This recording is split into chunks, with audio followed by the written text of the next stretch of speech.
3, 2. What comes to mind when I say the birth of 3D gaming? What would you say is the most important 3D game ever made? Depending on your age, it may be something from an arcade cabinet, or might even be... Okay, yeah, probably Doom. That's right! This is the reason why I haven't been making many videos this year. No burnout or anything, just Doom! I'm fine! The 90s was a time of exponential growth in the tech industry. Year after year, we were seeing things improving rapidly right in front of our eyes.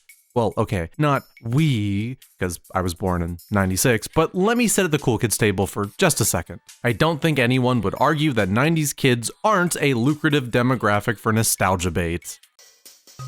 Welcome to 90s Gaming Nostalgia Channel number 6043. Fun fact! Did you know Chrono Trigger turns 35 this year? Ocarina of Time, 52. You cannot ignore the march of time. Your death will come sooner than you wish. But yeah, innovation in computer graphics was massive. At the dawn of the 5th console generation, Sega was kind of leading the charge. Like, sure, there were some other consoles that came out before, technically, according to Wikipedia, but look me dead in the face and tell me you've ever heard of a fucking FM Towns Marty. This console is not real. Like in every console generation, typically there's a big three. And in that one, there was Sega, Nintendo, and Sony. Sony was about to make a name for themselves as an up-and-comer, and as always, Nintendo was kind of doing their own thing.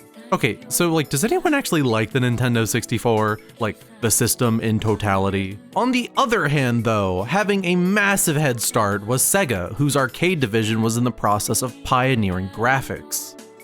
Insert line about how Daytona USA is apparently very cool. I don't know, I have never played it. Sega was eager and ready to leap into the new age of 3D game consoles. Maybe too eager, but that wouldn't bite them in the ass for a little bit longer. The Sega Saturn's North American launch in 1995 coincided with the localization of a little rail shooter from first-party Sega Studio Team Andromeda called Panzer Dragoon. And it was about to take you to places you've never seen on a home video game console. I've never been a fan of rail shooters, mostly because I'm bad at them. The only reason I heard about the series was because people could not stop gushing about Panzer Dragoon Saga. You know, the RPG that everyone and their mother claims is an underrated masterpiece that you never played in their YouTube think pieces. And to that, I just say, don't fucking tell me what to do, I've played that game. In preparation for one of those, later on at some point, I decided to do the improbable and complete my first ever rail shooter. And you know what? I liked it a lot, both as a fun arcadey style game and as a technical showcase. And that last part is really important.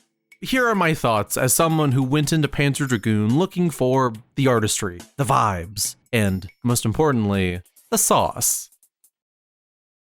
One day while roaming the wasteland, this early FMV man comes across a dying dragon rider, inheriting his mission to stop a nefarious empire and their big spooky tower. Now, I'm glossing over some stuff, a lot actually, but that's mainly because the story isn't a huge deal in this one. Definitely cool, mind you, love that imagery, but overall pretty simplistic. This is more or less an arcade game story, and honestly, that's fine by me. With that FMV out of the way, our adventure begins. And this first mission, absolute banger of a tone setter. The first shot of a grayish blue sky that pans down to the remnants of an old city, now submerged by the waves. It tells a story, man-made architecture losing its battle against nature as once grand columns collapse around you. Everything has weight to it.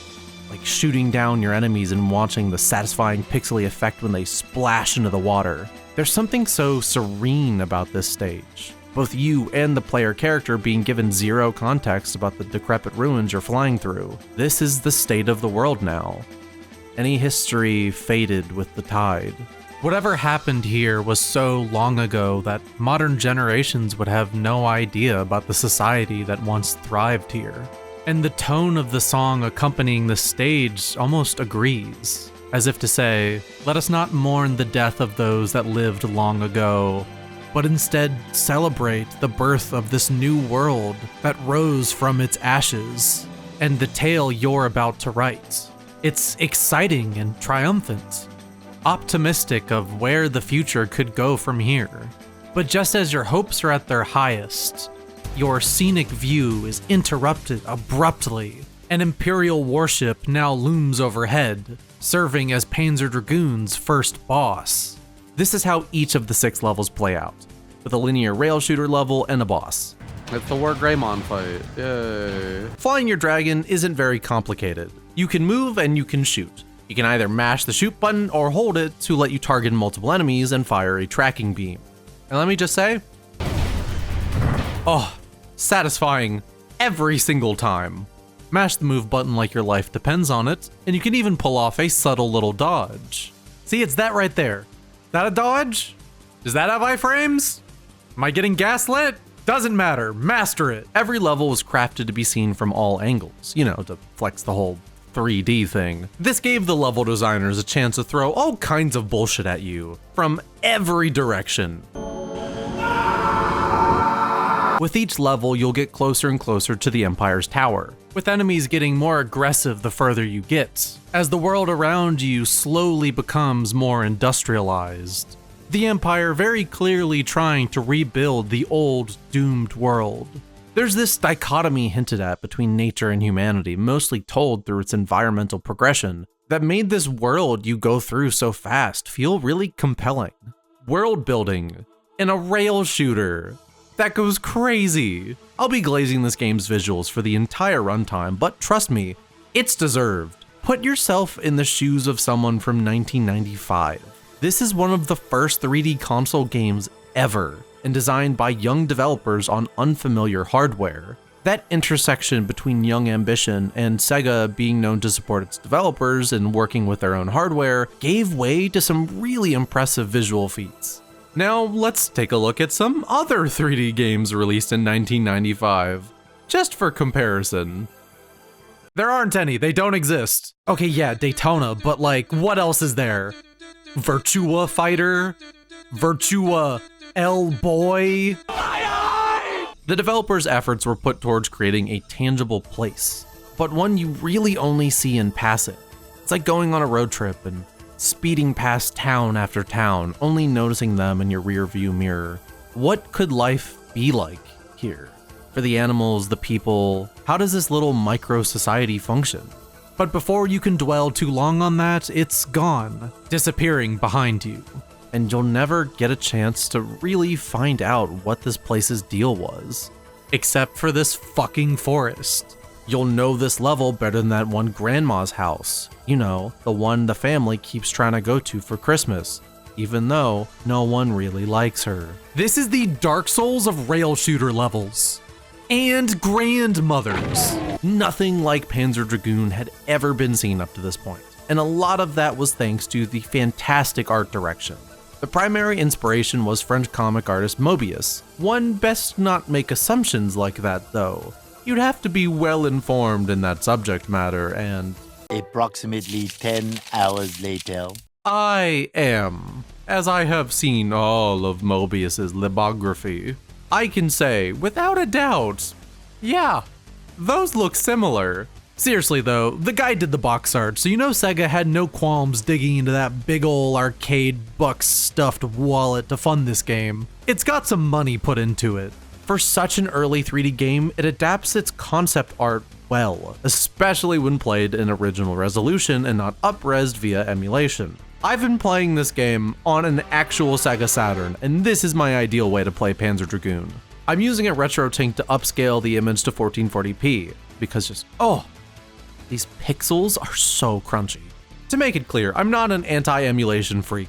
I'd be happy with you playing this game however you could if you're interested, but I'd recommend doing at least one run without forcing a higher internal resolution. It's just like, oh, these pixels, dude. They look so good. And playing it on the Saturn, it just gives it this extra little, it's that little flavor, you know? These low poly models are great. Detailed just enough to depict what the developers intended, but low resolution enough for our brains to put in some work and fill in the gaps with our imagination. Things like the low draw distance adds a lot to the experience as well, because you never really know what to expect from this world as you fly through it. It really gives the sense of speed, like your brain is trying to catch up with everything that's popping out in front of you so fast. The consistent pixel aesthetic is also great at adding an almost shimmery quality to many of the background elements, especially water. Look at this. This looks great. You think we're at peak water yet though? No. Wait until Panzer Dragoon Saga. This is an almost fetishistic level of appreciation to water. And bitch, same! I think this is the most beautiful map I have ever seen in a video game. It may not look it now, but this was AAA for its time. Do not listen to people who tell you Panzer Dragoon has aged poorly. They are paid shills for big graphics, trying to sell you video cards for far too much money. These pixels, they're putting in the work. And so will you if you actually try to play this thing. I buried the lead a little bit. Yes, this game is a technical marvel, but also, wow, this is an arcade-ass arcade game. You are expected to finish the entire game in one go. No saves, limited lives, and a disappointing stepfather looming over your shoulder, judging every mistake you make. Depending how well you do in each level, there is the chance to get more lives, but, so yeah, not exactly beginner friendly. You're fighting the controller and the frame rate as you play. My dude, have you ever seen a Sega Saturn controller before? Look at this fucking D-pad. And you have to do it all in one fell swoop. Yeah, that ambition thing, definitely accurate. Maybe too much so, because this game on actual hardware does not run the best. There's no checkpoints, and your health restores only on death, so be prepared to see the beginning levels many times. Lose all your lives, restart the game. Try to play the game on easy, great time, can't play past episode 4. Okay, but that's actually kind of funny. I respect that. That whole spinning 3D camera thing isn't perfect either. It's almost impossible to dodge anything unless you're looking directly ahead.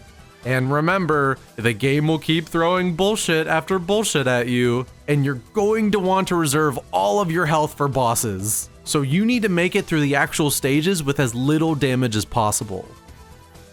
Hey, see that? React to that at 20 FPS, and that estimate is kinda generous. Add all of this together, and again, one go, and this game can be brutal. Panzer Dragoon expects mastery.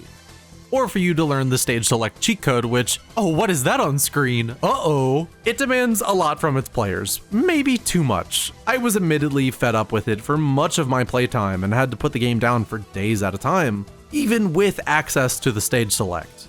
But hear me out, all you hardcore Dragooners already typing skill issue in the comments. Yes, this is a mean game, and yes, episode 5 can burn, but I kinda really grew to like the bullshit. Game's old. It tried to artificially extend the playtime as much as it possibly could. Long plays by experts are like an hour long, so fair enough. For the rest of us though, don't expect it to be that easy. There's plenty to criticize about the game design, but at this point, the game is so old that I think it being like this is basically harmless. Who, besides me, is playing Panzer Dragoon in 2024? And getting heated because they spent an hour trying to kill one boss. Oh. Fuck you! The answer to that is you should be as well. But look at it. Does it even matter if you're being hit with the cruelest shit you've ever seen in a game when it's doing it while looking like this? And what, pray tell, does this say about me? The guy who thinks that's kind of hot. Don't worry about it.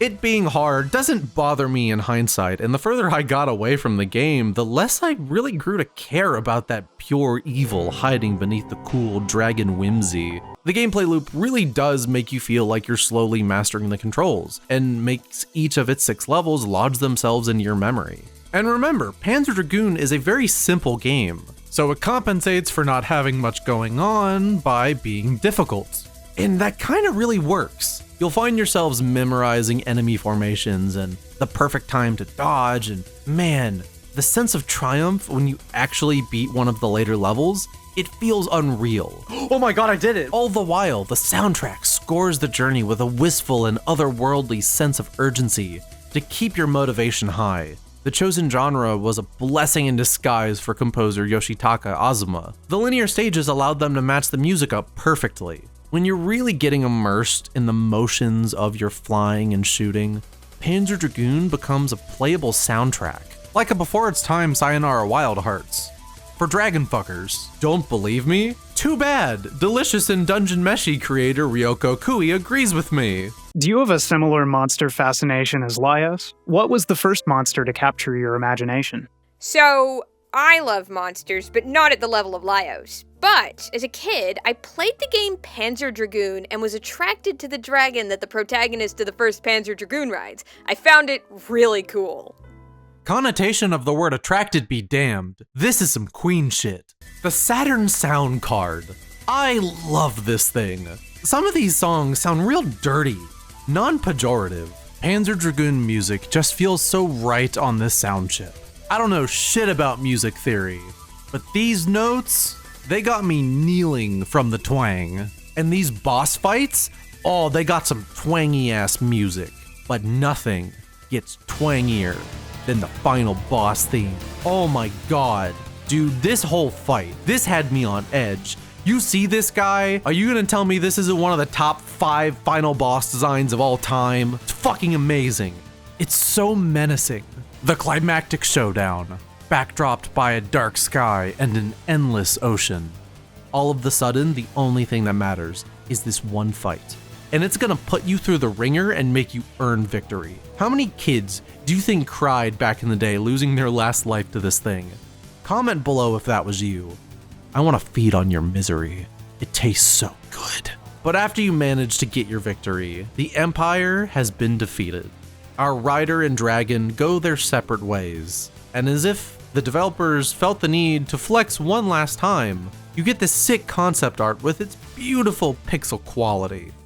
This, mwah, is the best reward I could have asked for. What a video game. Panzer Dragoon is, in a way, a lavish 3D console tech demo.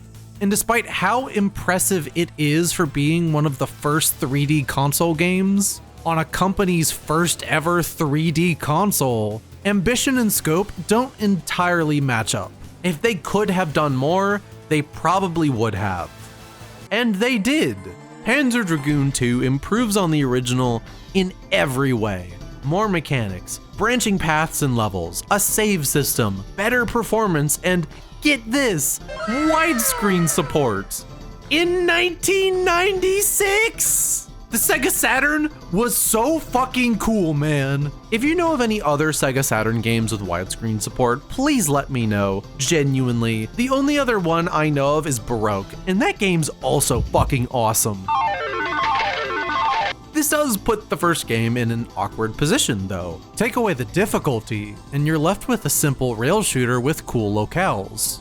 But then what if you were to strip away all the cutting-edge early 3D artistry? Well, I'm afraid that leaves you with... I really don't care for this remake, and it bums me out. I know that the team making this never set out to make a bad product. Few developers ever do. It just kind of feels like it cheapens something revolutionary. Yes, it has better graphics. Yes, it has higher frame rates. Yes, it has reorchestrated music. But there's something missing. The friction of the original added a texture to the whole thing. It's what makes it memorable to me, and this is definitely not. I don't think you're wrong if you like its remake more than the original or anything. I just wish I could too. Maybe I'll revisit it in a later video, but I don't know. This thing makes me sad. I hope the Panzer Dragoon 2 remake is able to take a lot of the criticism into consideration and deliver a fun game for both fans and newcomers alike.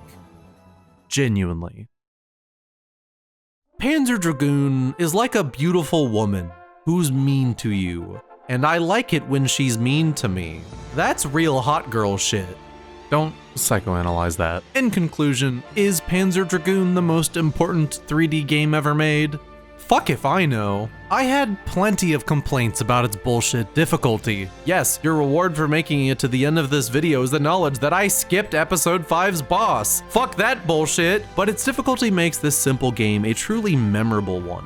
Again, comparatively, look at the remake.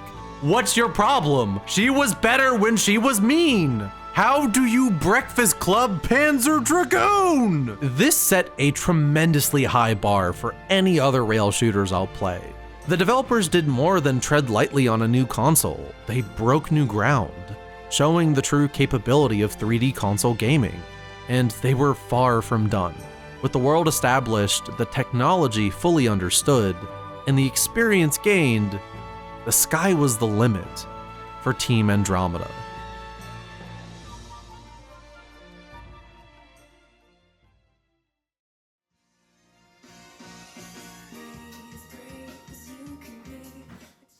That was a really good episode of Dragon Ball.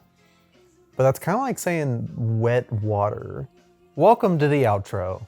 Every time my girlfriend sees me in this shirt, she calls it my shoegaze shirt. If you're not aware, this channel is supported via Patreon. If you'd like to see videos 3 days early, get your name in the credits, and more, click the link in the description and give me money. This vid's Metal Royal Slimes are Inoravan, Happy Emmons, Horncurling, I Frozen Ace, Jeremy DeForest, Moon Watcher, Renteka Bond, Snigs, and your friend Chuck. Also, I do a thing now where I let people ask me questions and then I put them in the video. Legotron asks, what is your favorite Pokemon and or Digimon? My favorite Pokemon is Jirachi. I would always win the schoolyard imagination fights by being like, yeah? Well, I would just simply have Jirachi wish you were never born. I win. And Digimon would probably be Guilmon. As always, thank you very much for watching this silly little video. Maybe the next video will be sillier. Maybe it'll be serious. Who knows? I've got to go hang out more with my friend Goku. So I'll see you next time. Bye bye.